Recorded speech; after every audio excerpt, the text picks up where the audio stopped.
علمی سخاوت، فکر انگیز انشے، شارق علی۔ علم اور دانشمندی حاصل کرنے کا سب سے بڑا فائدہ یہ ہے کہ ہم اپنے ارد گرد کی دنیا کو سمجھ لینے کے بعد اپنے دل میں موجود خوف اور تعصب سے چھٹکارا پا لیتے ہیں۔ اگلا قدم ہے اپنی دانشمندی، علم اور مہارت سے انسانیت کو فائدہ پہنچانا۔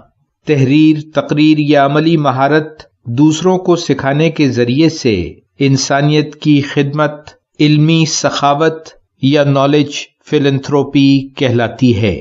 اس سے مراد اپنی رائے یا نظریات کو دوسروں پر تھوپنا نہیں ہے، بلکہ اس کا مطلب ہے دوسروں کو اپنے علم میں اس طرح شریک کر لینا کہ یہ دنیا ایک بہتر دنیا بن سکے۔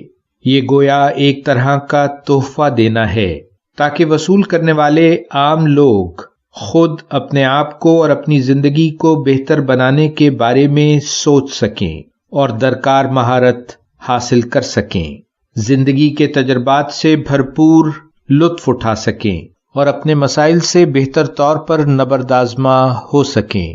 ثقافتی، مذہبی اور سیاسی اختلافات اور زندگی کی بدلتی ہوئی صورتحال کو کشادہ دلی کے ساتھ قبول کر سکیں۔ علمی سخاوت کے لیے خلوص نیت انتہائی اہم ہے۔ اگر ہم شہرت، سماجی اہمیت یا دولت کے حصول کے لیے ایسا کرتے ہیں تو بہت جلد یہ بات کھل کر سب کے سامنے آ جاتی ہے۔ ایسا کرنا علمی خود غرضی کہلائے گی۔ علمی سخاوت تو محبت کرنے کا عمل ہے، صلے اور ستائش سے بلند ہو کر محبت کرنے کا عمل۔ اس کا واحد مقصد دوسروں کی زندگی کو بہتر بنانا ہے، ان کے لیے آسانی پیدا کرنا۔ لیکن یہ قدرت کا انعام ہے کہ ایسا کرنے والے کو اس عمل سے طمانینت اور تسکین حاصل ہوتی ہے۔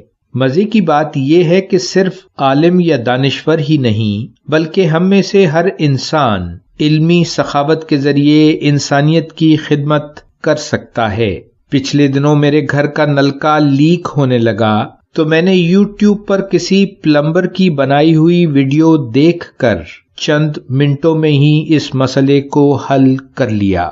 یوں تو دنیا کی تاریخ میں ایسے سخی لوگ ہمیشہ موجود رہے ہیں اور یہی لوگ انسانی ترقی کا بنیادی سبب بھی تھے، لیکن آج کے اس معلوماتی انقلاب کے دور میں علمی سخاوت اپنا عروج دیکھ رہی ہے۔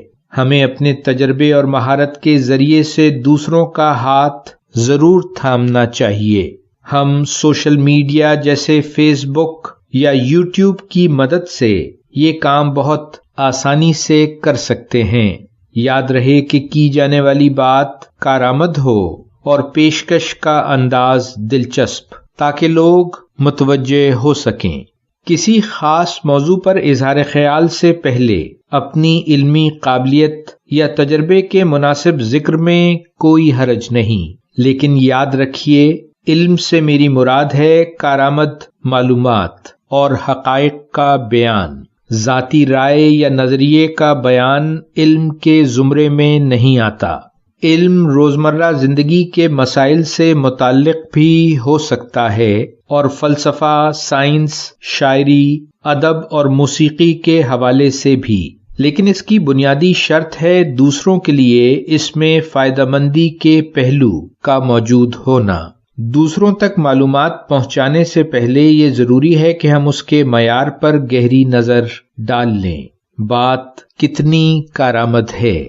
جو پیرائے اظہار اختیار کیا گیا ہے، کیا وہ دلچسپ، عام فہم اور مہذب ہے یا نہیں؟ جس ذریعے سے ہم یہ بات پہنچا رہے ہیں، کیا وہ متعلقہ لوگوں تک رسائی حاصل کر سکے گا؟ کیا کہی گئی بات مستند ہے؟ کہیں یہ بات منفی اثرات تو پیدا نہیں کرے گی؟ علمی سخاوت کا بنیادی مقصد ہے دانشمندی کا فروغ۔ اس لیے کہی گئی یا لکھی گئی بات کے ہر پہلو کو ٹھوک بجا کر اس پر غور و فکر کر لینا، اس کے اثرات کی پیش بندی کر لینا بے حد ضروری ہے۔ کہیں ایسا نہ ہو کہ آپ اپنے خوف، اپنے تعصبات اور منفی نظریات کو علم سمجھ کر دوسروں تک پہنچانے لگیں، لیکن دوسری جانب مکمل خلوص اور دیانتداری سے کوئی کوشش کرنے کے بعد آپ اس بات سے بے نیاز ہو جائیں کہ دوسرے لوگ آپ کی اس سخاوت کے بارے میں کیا رائے رکھیں گے۔ اپنی مہارت، علم، تجربے اور مشاہدے میں دوسرے لوگوں کو شریک کرنے اور انہیں فائدہ پہنچانے سے بالکل نہ جھجکیے۔ علمی سخاوت اختیار کیجیے اور اپنا خیال رکھیے۔ ویلیو ورسٹی، شارق علی۔